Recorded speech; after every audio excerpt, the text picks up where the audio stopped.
Registrar ముందు నవనీతం, సంజీవి పెళ్లికి సాక్షి సంతకాలు వెంకటాచలం, పబ్లిక్ ప్రాసిక్యూటర్ తెన్నేటి నారాయణరావు గారు చేశారు. సందడి చిన్నదైనా అక్కడికొచ్చిన అందరి మనసులు ఆర్ద్రతతో, ఆనందంతో పరవశమయ్యాయి.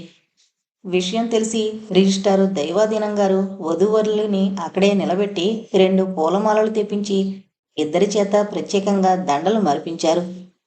ఎక్కువ హడావిడి జయవాణిది. కనకాంబరం రంగు పట్టుచీర ప్రత్యేకంగా ఎన్నిక చేసి స్వయంగా నవనీతానికి కట్టి తన గొలుసు కూడా అలంకరించి మరీ రిజిస్టారు ముందు నిలబెట్టింది. ఇంకా చిగరచ్చదని ఆశలు వదులుకున్న చెట్టుకి పచ్చని చిగుళ్ళు పొడచూపడం లాంటిది నవనీతానికి. ఆమె ఒక్కరి గురించి ఆలోచిస్తోంది. ఒక్క ఆలోచనే మనసులో కదులుతోంది. సంజీవి. ఇలాంటి ఆలోచన అతని మనసులోకి ఎలా వచ్చింది? ఎప్పుడూ అతన్ని అంత తదేకంగా పరికించుండదు. తల్లి తండ్రి ఎవరో తెలియని ఈ వారలబ్బాయి మూడువారిన మొక్కముందు చెంబుడు నీళ్లతో నిలబడి అపర భగీరథుళ్లా కనిపించాడు.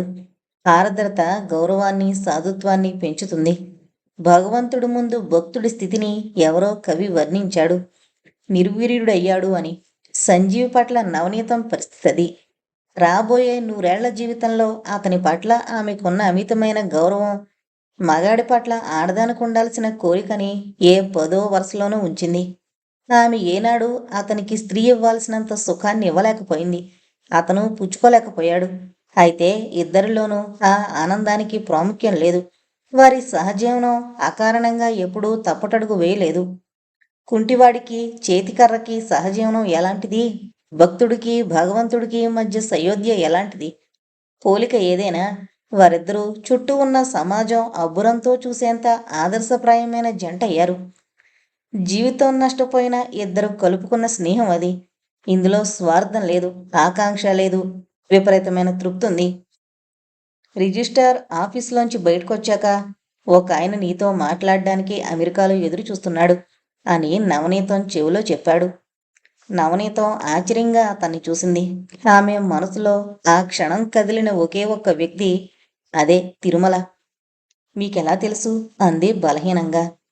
ఆయన దగ్గర నుంచి నేను దోచుకున్నాను కనుక. ఇప్పుడు అమెరికాలో తెల్లవారుజామున 2 అయింది. గంటన్నర నుంచి ఆయన ఫోన్ దగ్గరే కూర్చున్నాడు. రా మాట్లాడదు గాని అని రిక్షా ఎక్కించాడు. టెలిగ్రాఫ్ ఆఫీసులో గంట తర్వాత, అంటే అమెరికా లెక్కల్లో తెల్లవారుజామున 3 గంటలకి తిరుమల గొంతు వినిపించింది. మాట ఆచితూచి మాట్లాడాలని నవనీతానికి తెలీదు. ఎప్పుడూ దూరంగా తిరుమలని పలకరించలేదు. చిన్నబాబు అంది. ఈతరాని పిరికి మనిషి వరద నీటిలో ఊతం కోసం అరిచినట్టు. చిన్ని అని ముద్దుగా పిలిచాడు. ఆ పేరుకి ఆ ఫోన్ కాల్లోనే మొదటిసారిగా బారసాల. కదిలిపోయింది నవనీతం. నాకు సంజీవ్ అంతా చెప్పాడు చిన్ని. సంజీవి లాంటి భర్త నీకు దొరికినందుకు నాకు చాలా ఆనందంగా ఉంది. 3 గంటల నుంచి విపరీతమైన చలిలో కూర్చుని నీ పెళ్లి గురించి ఆలోచిస్తున్నాను. చిన్ని, అమెరికా నుంచి నీకేం కావాలో చెప్పు. వైట్ హౌస్ తెమ్మన్నా పెకిలించుకుని వస్తాను అన్నాడు. అటునుంచి వస్తున్న సమాధానం వినిపించకపోయినా తృప్తిగా ఆమె ముఖాన్ని చూస్తూ నలిగిపోయిన షర్టుతో నిలబడిన సంజీవిని గమనించింది. మా ఆయనకి మంచి ఉన్నికోటి పంపించు చిన్నబాబు అంది ఆనందంగా. చాలా సంవత్సరాల తర్వాత ఆమెలో పెళ్ళుబికిన ఆనందం అది. భర్తని మా ఆయన అనడం కూడా మొదటిసారే. మా ఆయన అన్నప్పుడు ఇండియాలో సంజీవి కళ్ళల్లో ఆనందాన్ని సరితూచే ఆనందం అమెరికాలో మరో 2 కళ్ళు అనుభవించాయి. మీ ఆయనకి 2 సూట్లు పంపుతాను చిన్ని.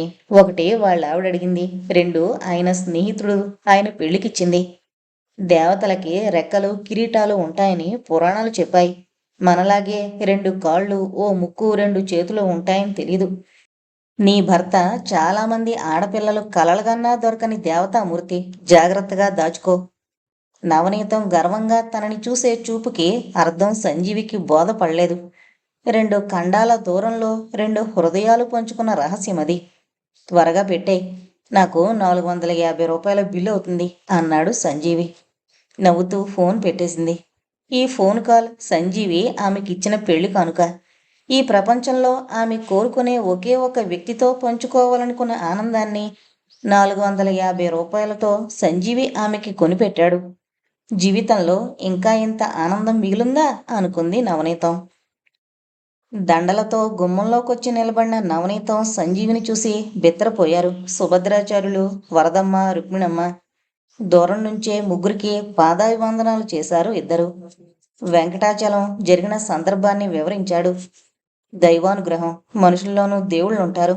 నవనీతం నేల రాలిపోవలసిన పువ్వు కాదు, నాకు తెలుసు అన్నారు సుభద్రాచార్యులు. రుక్మిణమ్మ ఆనందంగా తన మెడలో ఉన్న ఒక పేట పగడాల దండ తీసి నవనీతం మెడలో వేసింది. వరదమ్మ చిలిపిగా, మా అమ్మాయి పేరు చెప్పి లోపలికి రావయ్యా అంది. నవ్వులతో ఆ ఇల్లు నందనవనం అయిపోయింది. నోటంట మాట రాంది, మాట్లాడలేనిది ఒక్కతే కైకవసి. ప్రపంచంలో ఉన్న భాష యావత్తు ఆ క్షణంలో ఆమె సొంతమైతే ఆమె ఏం మాట్లాడేది? నవనీతం అదృష్టం గురించా, సంజీవి ఔదార్యం గురించా, త్యాగం గురించా, ఆరాధన గురించా?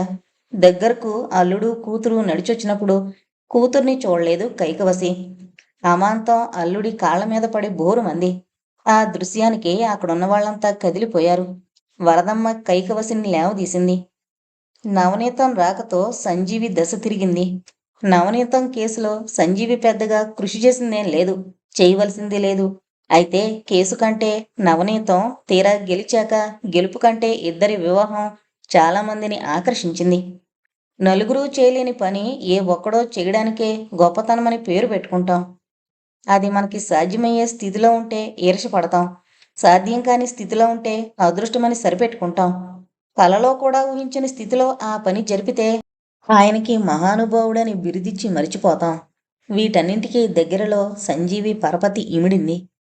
2 రకాల పార్టీలు ఆయన దగ్గరకు రావడం ప్రారంభించారు.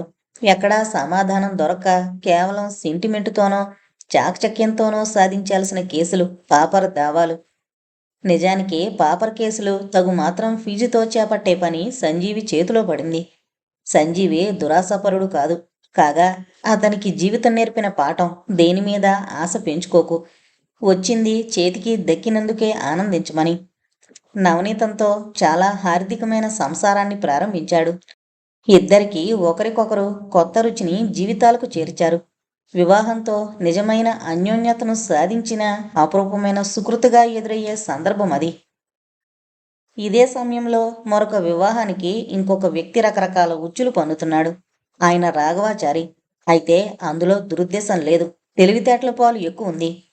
విఘ్నేశ్వరుడు తల్లిదండ్రుల చుట్టూ ప్రదక్షిణం చేసి భూప్రదక్షిణం చేయబోయిన తమ్ముణ్ణి ఓడించడంలో దుర్మార్గం లేదు.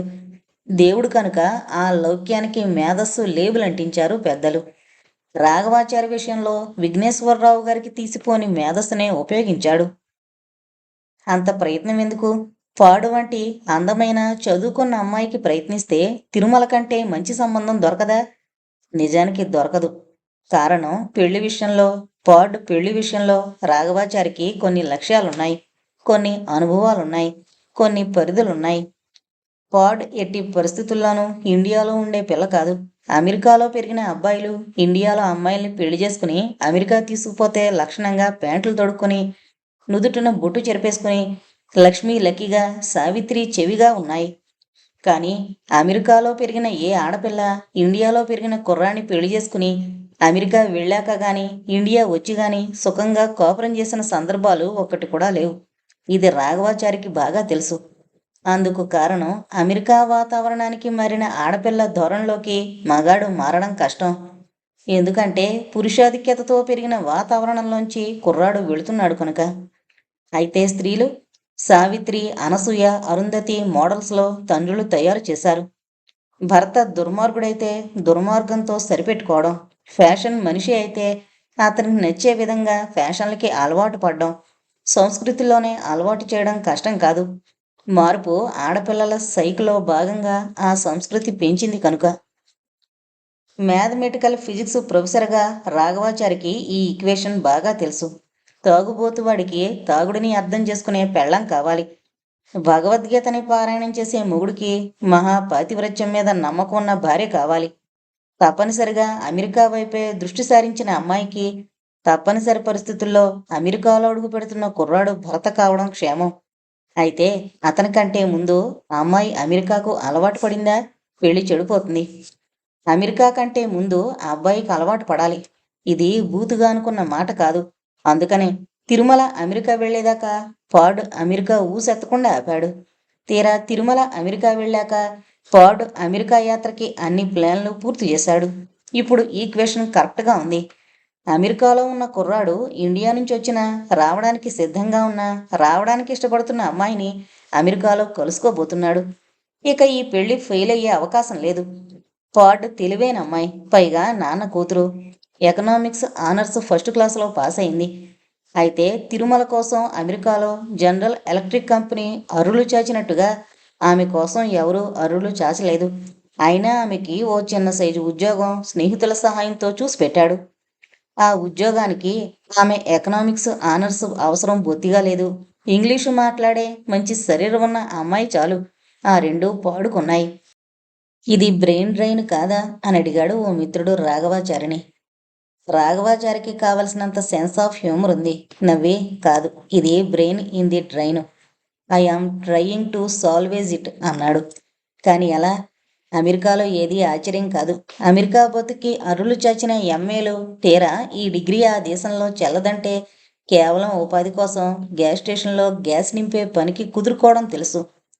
చదివిన ఎంఏని కుళ్ళి కాలువలో పారేసి అమెరికా పరిభాషలో ఎస్ఎల్సి లాంటి అర్హతని సంపాదించి కాస్తపాటి డాలర్లతో కారు షెడ్లలో బతుకుతున్న వాళ్ళని తెలుసు. ఎందుకు? రేపు అద్భుతంగా ఉండగలదని ప్రయత్నిస్తే రేపు నీదే అన్న ఆశని ఆ వ్యవస్థిస్తోంది. పుట్టుక కారణంగా, కులం కారణంగా, జాలి కారణంగా ఆ అవకాశాన్ని ఈ వ్యవస్థ కొందరికైనా దూరం చేస్తుంది. అందుకే ఆ రోజుల్లోనే తిలక్ కవి కనుక, ముందుకు చూసేవాడు కనుక అమెరికాలో డాలర్లు పండును అన్నాడు. డెట్రాయిట్లో పాడుకి ఉద్యోగం కుదిరింది. ఉద్యోగం తిరుమలకి తరచూ కనిపించే చోట కుదిరిచ్చారు పెద్దలు. విశాఖలో వదులు ప్యాంట్లు వేసుకుని తిరిగే ఆచార్యులు మొదట సాదాసీదా కారులో, ధర్మిలాను జనరల్ ఎలక్ట్రిక్ కంపెనీ కారులో తిరగడం అందంగా కనిపించింది పాడుకి. ఇది కూడా అమెరికా ప్రభావమే. అమెరికాలో గ్లామరు ప్లాస్టిక్ కరెన్సీ, ఫేస్ కాదు. కరెన్సీ జేబులో ఉంటే 6 నెలల్లో మనిషి వాలకం, క్రాఫు, మాట, అతను మన మీద చూపే ప్రభావం అన్నీ మారిపోతాయి. మరి మార్పునే ప్రేమించే పాడ్ తిరుమల పట్ల ఆకర్షితురాలు కావడంలో ఆశ్చర్యం లేదు. పాడ్ తిరుమల 4-5 సార్లు కలిశారు. ఇప్పుడు అమెరికా పద్ధతిలో శరీరం తగ్గే ప్రయత్నాలు ప్రారంభించి అమెరికా లిప్స్టిక్తో శరీరాన్ని అంటుకుని పీటర్ ఇంగ్లాండ్ బనీన్లతో ప్లేట్లో వడ్డించిన గులాబ్ జామ్లా ఉంది పాడు. 5-6 నెలల్లో ఇద్దరూ అమెరికన్ బాణీలోనే డేటింగ్ చేశారు. నైట్ క్లబ్బుల్లో వచ్చిరాని డ్యాన్సులు చేసి దానికే మోడర్నైజేషన్గా ఇద్దరూ గుర్తులు పెట్టుకున్నారు. మధ్య మధ్య ముద్దులు పెట్టుకున్నారు. ఓ 10 నెలల తర్వాత డెట్రాయిట్లో కార్నిజీ డిటెక్టివ్ ఏజెన్సీ నుంచి సీల్ చేసిన కవర్ వచ్చింది రాఘవాచారికి. అందులో విషయం. పాడ్ అనే అమ్మాయి చాలా చలాకీ పిల్ల, చాలా తెలివైంది. ఆవిడకి ఇటాలియన్ పిజ్జా అన్నా, సెవిస్టార్ రెడ్ వైన్ అన్నా, టాప్లెస్ క్లబ్బులన్నా చాలా ఇష్టం. తిరుమల్ అనే కుర్రాడితో ఈ మధ్య తెగ తిరుగుతోంది. కెనడాకు వెళ్లే అండర్ గ్రౌండ్ టెన్నెల్ పక్కన పలానా రోజు రాత్రి చావర్లెట్ కన్వర్టిబుల్లో ఆ కుర్రాడితో వెళ్ళింది. రాఘవాచారి నిట్టూర్చాడు ఆనందంగా. ఇంకా 2వ దశ ప్రయత్నానికి ఇది ప్రారంభం అని నిర్ణయానికొచ్చాడు. కారులోనే ఆ రిపోర్టుకి నిప్పంటించి ఇంటికొస్తూ దారిలో మురుగన్కి ఓ కొబ్బరికాయ కొట్టి ఇల్లు చేరాడు. మంచి ముహూర్తం చూసుకుని చక్కగా పంచె ఉత్తరీయం వేసుకుని భార్యకి కష్టపడి పొట్టుచీర కట్టించి వెంకటాచలం వెంటరాగా సుభద్రాచార్యుల వారిని కలుసుకోవడానికి వచ్చాడు రాఘవాచారి. ఇందులో మోసం లేదు, వంచన లేదు, అక్కర్లేని లౌక్యం ఉంది. సుభద్రాచార్యులు వరదమ్మ మొదట ఆశ్చర్యపడ్డారు. రాఘవాచారంత పెద్దవాడు తమ మామూలు ఇంటికొచ్చి పిల్లనిస్తానని అడగడం చాలా ఆనందంగా భావించారు. కాగా రాఘవాచారి నుదుటినున్న తిరుచూర్ణం సుభద్రాచార్యుల వారిని ఎక్కువ ఆకర్షించింది. ఆ బొట్టు ఆయన పొద్దుటే పెట్టాడని, కేవలం ఈ సమావేశానికే పరిమితమని ఆయనకి తెలీదు. వరదమ్మని, రుక్మిణమ్మని ఆకర్షించిన విషయం ఫోటోలో అందంగా ఆండాళ్లా ఉన్న పద్మావతి. ఆ అమ్మాయి ముఖమే ఫోటోలో చేటంత కనిపిస్తోంది. ఆమె ముఖంలోనే ఆండాళ్ళు కాని శరీరమంతా పాడని, కిందనున్న ప్యాంటు షర్టు చూడలేదు కనుక వారు ఊహించలేకపోయారు. పోతే వెంకటాచలం మధ్యవర్తిత్వం మిగతా పని పూర్తి చేసింది. ఇవాళ తిరుమల అమెరికాలో ఉన్నాడంటే దానికి కారణం వెంకటాచలం. అందుకు పడాల్సిన శ్రమ, కృషి అంతా అయిందే. తిరుమల శ్రేయస్సును కోరే వ్యక్తి వెంకటాచలం. అతనికి జీవిత భాగస్వామిని ఎంచి తీసుకొస్తే కాదనేదేముంది? కట్నాలు కానుకల ఊసు రాఘవాచారి అడగనూ లేదు, చెప్పాలని సుభద్రాచార్యుల వారికి తెలియనూ తెలీదు. మరి ఆ అబ్బాయితో మాట చెప్పి పిల్లని చూపించి అని నెసిగింది వరదమ్మ. వెంకటాచలం నవ్వాడు. అవన్నీ పాత రోజులమ్మా. 6 నెలలుగా అమెరికాలో ఇద్దరూ ఒకరినొకరు చూసుకుంటున్నారు. ఇంతవరకు ఇద్దరూ వేరు వేరు ఇళ్లల్లో ఉన్నారు. మనం ఆ 3 ముళ్ళు వేస్తే ఒకే ఇంటికి మారిపోతారు.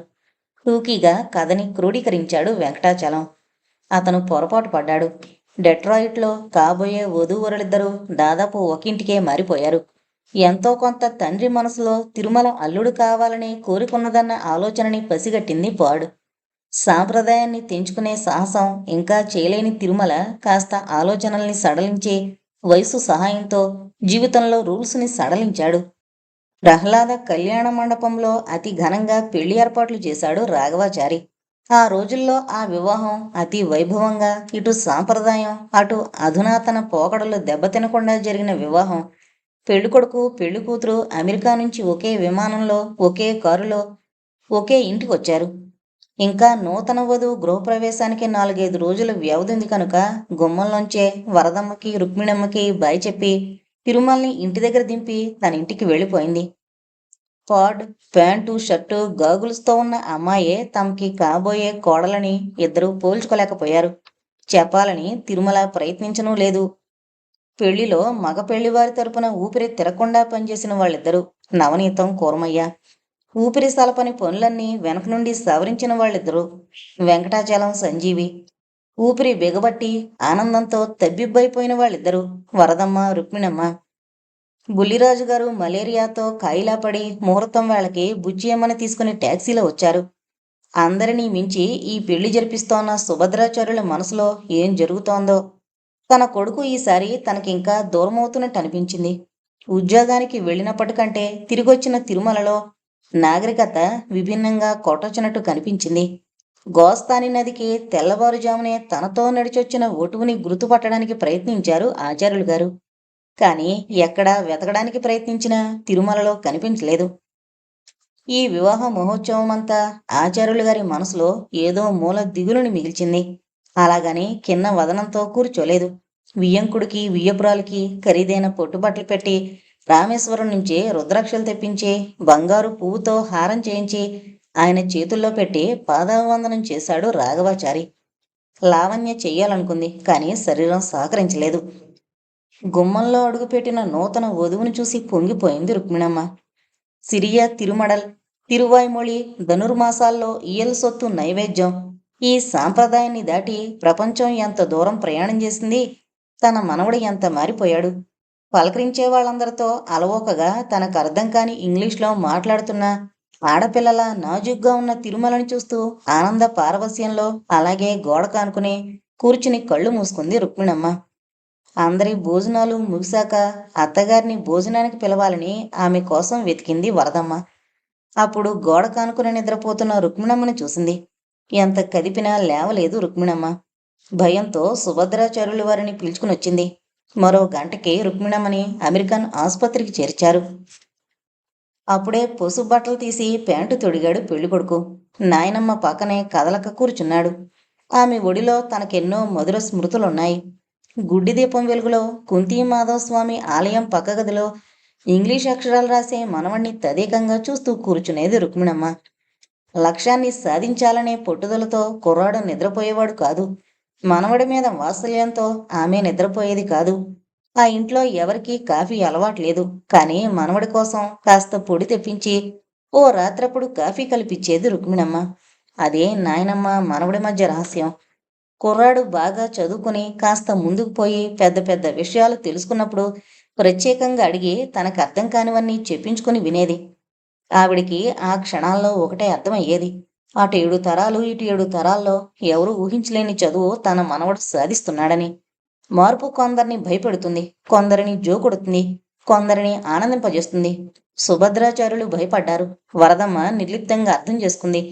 రుక్మిణమ్మ అమాయకంగా ఆనందపడింది. తన పరిమాణంలో రహస్యంగా పాలు పంచుకున్న నేస్తురాలు కళ్ళు మూసుకుని ఆసుపత్రి మంచం మీద పడుకునుంది. రీనల్ ఫెయిల్యూర్ అన్నారు డాక్టర్లు. అప్పటికే హెపాటిక్ కోమాలోకి జారిపోయింది శరీరం.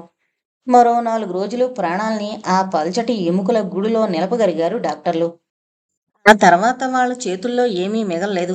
మనవడి వివాహాన్ని కళ్ళారా చూసి, మనవడి వైభవానికి మనసారా గర్వపడి, శ్రీకృష్ణుడి విశ్వరూపాన్ని చూసిన కళ్ళతో ఇంకేమీ చూడనని కళ్ళు మూసుకున్న ధృతరాష్ట్రుల్లాగా ఓ పవిత్రమైన క్షణంలో కళ్ళు మూసుకుని ఇక కళ్ళు తెరవలేదు రుక్మిణమ్మ.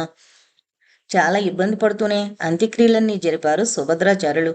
కాలు ఇంకా పూర్తిగా స్వాధీనం కాలేదు. అయినా ఏ కొరత రాకుండా జరిపించారు. అత్యంత ఆనందప్రదంగా జరిగిన వివాహంలో రుక్మిణమ్మ కన్నుమూయడం ఒకంత అపశృతి. సుభద్రాచార్యులు క్రమంగా తన చుట్టూ ఉన్న ప్రపంచం ఖాళీ అయిపోతున్నట్టు భావించారు.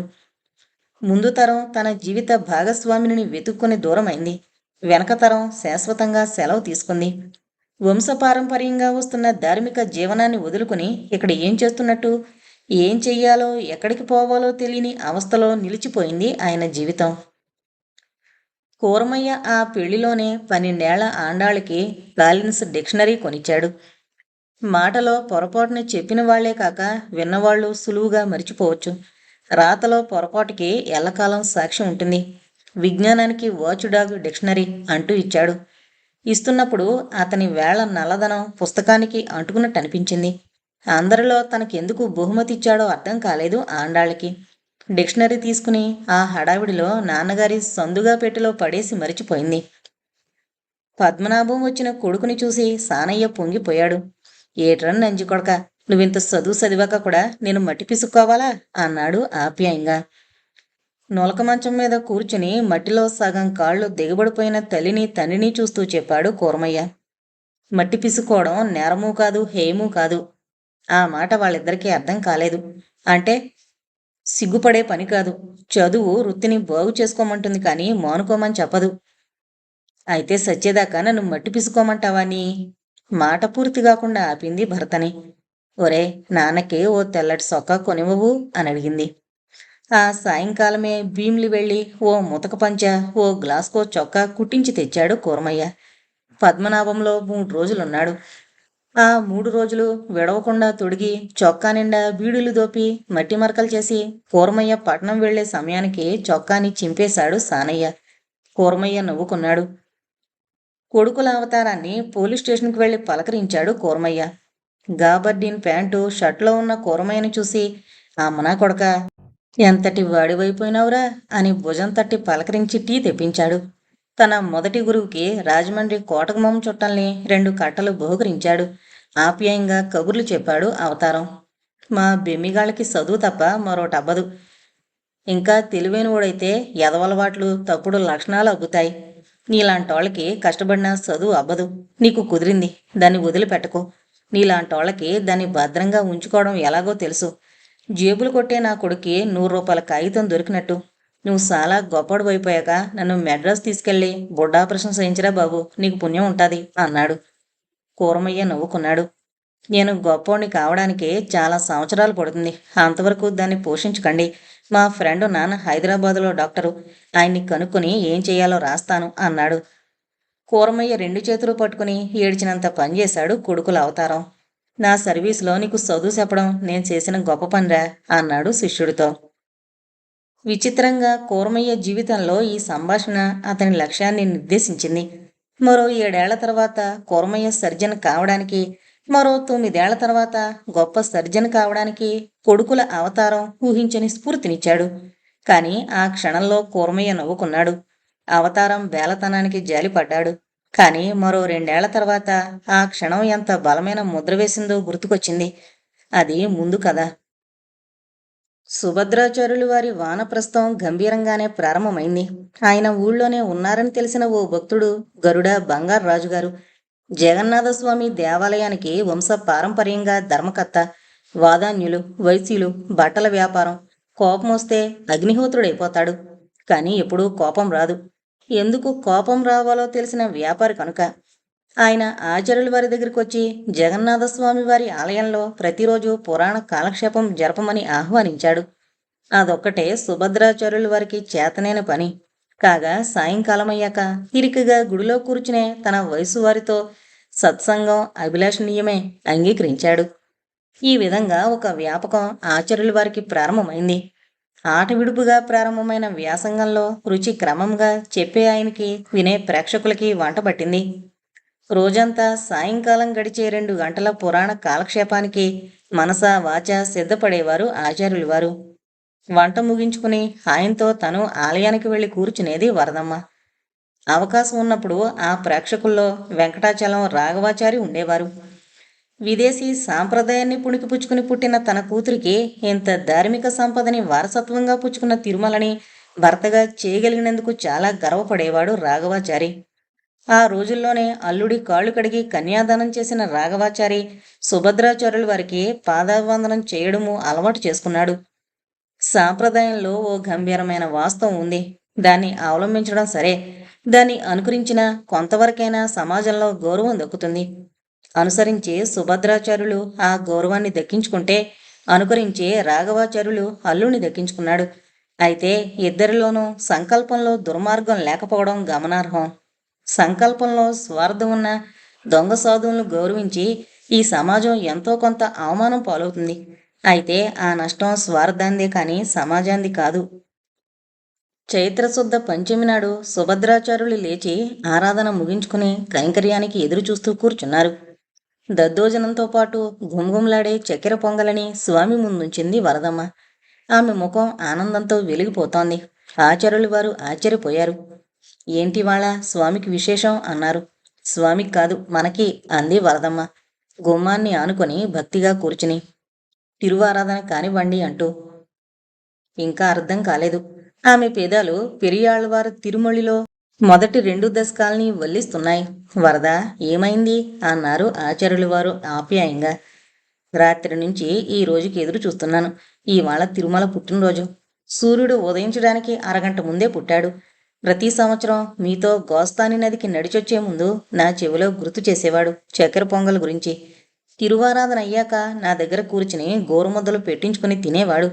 సెకని తీసే వరకు ఇంగ్లీషు పరీక్షలు రాసినా నేనే తినిపించాను. తీరా క్రాఫింగు పెట్టుకున్నాక ఆగిపోయింది. తుళ్ళిపడ్డారు సుభద్రాచార్యులు వారు. అప్పుడే సంవత్సరాలు దొల్లిపోతున్నాయి. చైత్రశుద్ధ పంచమి తిరుమలకి గుర్తుందో లేదో. ఈ తిథులు ఈ విధులు అర్థం కాని ప్రపంచంలో ఉన్నాడు వాడు. ఎక్కడున్నా బిడ్డ సుఖంగా ఉండాలి. భక్తిగా పెరుమాళ్ళకి ఆరాధన జరిపారు. ఆయన మనసంతా ఆ క్షణంలో చిన్న తిరుమలాచార్యులతో నిండిపోయింది. ఆర్ద్రతతో వరదమ్మ కళ్ళు జలపాతాలయ్యాయి. నా బిడ్డని 100 ఏళ్ళు చల్లగా కాపాడు అని స్వామికి మనసులోనే మొక్కుకుంది. తెలుగు తిథిని దాటి తిరుమల పుట్టినరోజు రావడానికి ఇంకా 12 రోజులుంది. ఇప్పుడు అమెరికాలో రాత్రి 10 గంటలయింది. అప్పటికి 6వ పెగ్గు తాగి అవుటైన తిరుమలని పాడ్ మరో 2 మిత్రులు వేళకోళం చేస్తూ కారు వెనక సీట్లోకి మోసుకొచ్చి పడుకోబెట్టారు. వరదమ్మ ప్రార్థించిన దేవుడు ప్రస్తుతం తిరుమలని చల్లగానే చూస్తున్నాడు. డెట్రాయిట్ చల్లగాలి జోకొడుతోంది.